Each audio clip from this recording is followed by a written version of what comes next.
झूठा आश्वासन दिया कि मेरा आज जन्मदिन है और पिज्जा पार्टी रखी हुई है। एक 14 साल की बच्ची जिसके साथ 5 दरिंदे ने गलत काम किया और वहाँ पर और जो 4 लोग थे वो नशा कर रहे थे। जन्मदिन के बहाने पहला फुसला के घर से ले गए। एक 14 साल की बच्ची जिसके साथ 5 दरिंदे ने गलत काम किया जिसकी वजह से आज वह जो बच्ची है वो मेंटली पूरी तरह से डिस्टर्ब है और उस बच्ची की जो माँ है वो न्याय की मांग के लिए दर दर की ठोकर खाने को मजबूर है।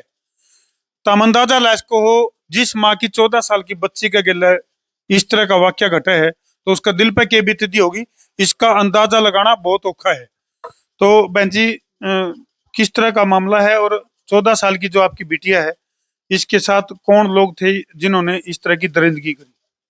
वो 5 लोग थे और सिरसा की घटना है 21 अप्रैल की 2024 सिरसा ये कौन से थाने में ये मामला दर्ज है? महिला थाने के अंदर। महिला थाने में।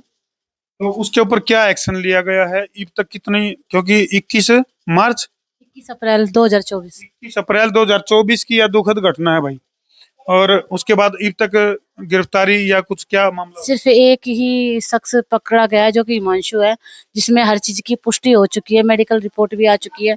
पर जो अदर 4 लोग हैं उनका अभी तक कोई भी नहीं है नाम, क्योंकि जो 2 लोगों का नाम था सचिन, सूरज और हिमांशु।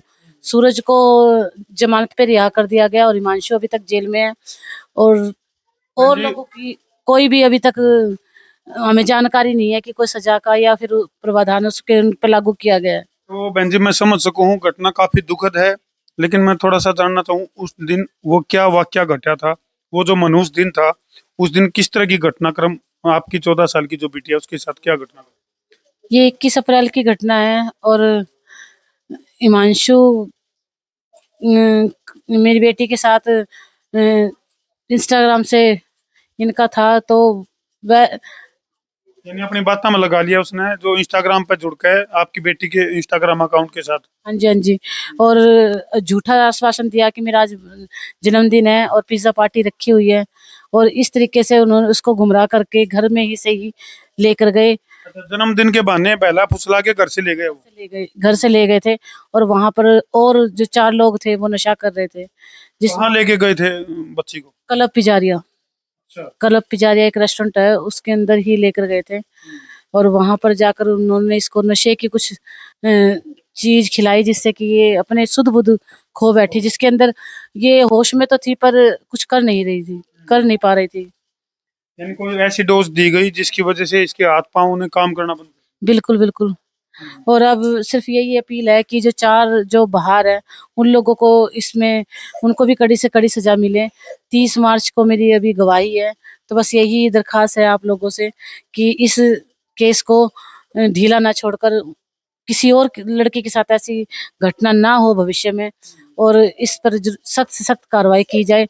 जो उसको उनको निकाला गया है तो किस ब्याह पे निकाला गया है। तो बहन जी ये क्यों लगा आपने कि भाई वो 4 लोग भी शामिल है इसमें, ये कॉन्फिडेंस क्यों करा आपको? क्योंकि कोई भी चीज ऐसी जब होती है, आप सोचिए कि आप किसी क्लब के अंदर या किसी पिज्जा खाने के लिए जा रहे तो वहां पर कोई एक बंदे का तो वो नहीं होगा। और जो हिमांशु है उसका भी अगर देखा जाए तो वो इतना तो बड़े परिवार से भी नहीं बिलोंग करता कि वो पूरे उस रेस्टोरेंट को खरीद ले। क्योंकि अगर ये घटना हुई है तो कई लोग शामिल किया गया और काफी लोगों का इसके अंदर हाथ है, क्योंकि अकेले एक इंसान की घटना नहीं हो सकती। तो घटना के बाद जो 14 साल की बच्ची है उसकी मानसिक स्थिति काफी बिगड़ी भाई, जो जिसकी तस्वीरें भी हम तरती दिखा नहीं सकते। लेकिन एक बात बताओ बहन जी उस बच्ची ने क्या कुछ बता पाई वो? हालांकि मैं समझ सकूं आपने जैसे जैसे उससे जब जब भी पूछताछ करी उस बच्ची से तो आंखों से टपर टपर पानी बहना शुरू हो जाता है, बोलने की हालत में नहीं रहती, लेकिन फिर भी कितनी क्या जानकारी ले पाया? वो मेंटली डिस्टर्ब है और डॉक्टरों ने पीजीआई रोहतक में उसका चल रहा है डॉक्टरी लाइन, उसमें मीनिया कोई एक बीमारी होती है दिमाग की, जो उसका डिप्रेशन में चली गई है, जिसके कारण से वो मतलब अपने पिछला जो है ना वो उसको वो समझा नहीं पा रही है, ना ही वो अपने अगर वो नहाती मेंटली जो स्ट्रोंग होता है बच्चा वो खो बैठी वो अपना। वो बैठी है और अपने ही हालत में नहीं है। अब वो उसकी हालात अगर 24 अप्रैल से 21 अप्रैल से आज तक की देखी जाए तो वो अगर नहाने भी जाएगी तो उसको ये नहीं पता कि मैं नहा के बाहर आ चुकी हूँ, या टॉयलेट जाके मैं अपने हाथ, इतनी मेंटली डिप्रेशन में चली गई है। तो इसी को दुविधा से जो गुजर रही हूँ। जब ये घटना घटी उस समय जो बच्ची है वो कौन सी क्लास में थी? वो 10th में थी। 10th में थी। पढ़ाई में कैसी थी बिटिया? बहुत अच्छी 86% नंबर से वो पास भी हुई है। पर अब आज की अगर घटना देखो तो मेरा भविष्य तो खराब हुआ ही हुआ, उस बच्ची का भी भविष्य खराब हो चुका है, जो अब तो कि पढ़ाई में भी मन नहीं लग रहा होगा। नहीं, एडमिशन नहीं करवा पा रही हूँ मैं उसका, स्कूल नहीं भेज पा रही हूँ, वो अपनी लाइफ जी नहीं पा रही है। क्योंकि अभी डॉक्टर से ही अगर वो 10 दिन अगर उसको घर लेकर आती तो महीना-महीना मुझे हॉस्पिटल में जाकर रहना पड़ता है। तो तुम देख सको भाई किस तरह से 5 दरिंदों ने एक हंसती खेलती जिंदगी को पूरी तरह से बर्बाद कर दिया। और एक माँ जो कि न्याय की मांग के लिए दर दर की ठोकरें खाने को मजबूर है। तो अंदाजा लगाओ कि परिवार के ऊपर किस तरह की स्थिति है। उस 14 साल की बच्ची की जो पढ़ाई है वो पूरी तरह से खराब हो चुकी है, पूरी तरह से वो सदमे में है।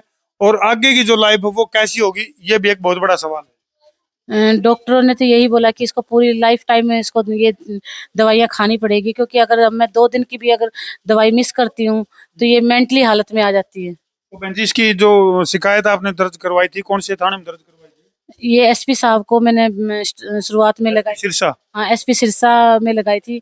उन्होंने ट्रांसफर करके महिला थाने में दर्ज कर दी थी, भेज दी थी। तो वहीं से अब ये कार्रवाई चल रही है, पर उचित कार्रवाई नहीं हुई है आज तक की। तो बहन जी जो ये दरिंदे हैं इनको किस तरह की सजा आप चाह रहे हो जिन्होंने आपकी बेटी की जिंदगी बर्बाद कर दी? कड़ी से कड़ी सजा मिले और न्याय मिले एक बच्ची को, क्योंकि सोच सकते हो कि जिसके परिवार में ही सिर्फ ये बेटी आगे चलकर कमाने वाली बनती या घर चला कर कुछ आगे बढ़ करने वाली बनती, तो अब इसका भविष्य नष्ट है और लाइफ टाइम इसकी खराब है। ना ये आगे पढ़ सकती, ना ये आगे चल सकती, क्योंकि दिमाग पे इतना प्रेशर, ये मुझे ही उन लोगों जैसा समझती है, मुझ पे ही हमला करने को दौड़ती है। ऐसी स्थिति बन चुकी है इसकी दिमाग की। अंदाजा लैस को हो ईब तक अगर मैं बात करूं तो मनीषा हत्याकांड की अगर मैं बात करूं तो उसकी पूरी सच्चाई सामने नहीं आई है।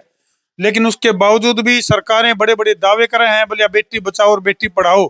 और उसके बावजूद भी 14-14 साल की बच्चियों के साथ इस तरह के दुखद और दर्दनाक हादसे हो हैं। और जो आरोपी हैं वो सरेआम घूम रहे हैं। और जो पीड़ित परिवार की अगर मैं बात करूं तो वो जो है न्याय की गुहार के लिए दर दर की ठोकर खाने लग रही है। तो अंदाजा लगाओ कि हरियाणा की क्या तस्वीर चल रही है। एक तरफ जो मुख्यमंत्री हैं बड़े बड़े दावे करें भाई बेटियों के लिए ये कर दिया और वो कर दिया, और उसी दौरान 14 साल की जो बेटी है वो पूरी तरह से सदमा में है और बदहवास है। उसका फ्यूचर क्या होगा इस बात की भी कोई गारंटी को नहीं। तो इस वीडियो ने जी लगा इतना शेयर कर दो ताकि वो जो दरिंदे हैं जिन्होंने 14 साल की बच्ची की जिंदगी खराब करी है उनको ऐसी सजा मिलनी चाहिए, ऐसी सजा मिलनी चाहिए कि उसकी आने वाली पीढ़ियां भी उसको याद करें। कर दो वीडियो ने शेयर। मैं हूं तारा देसी पत्रकार धर्मू।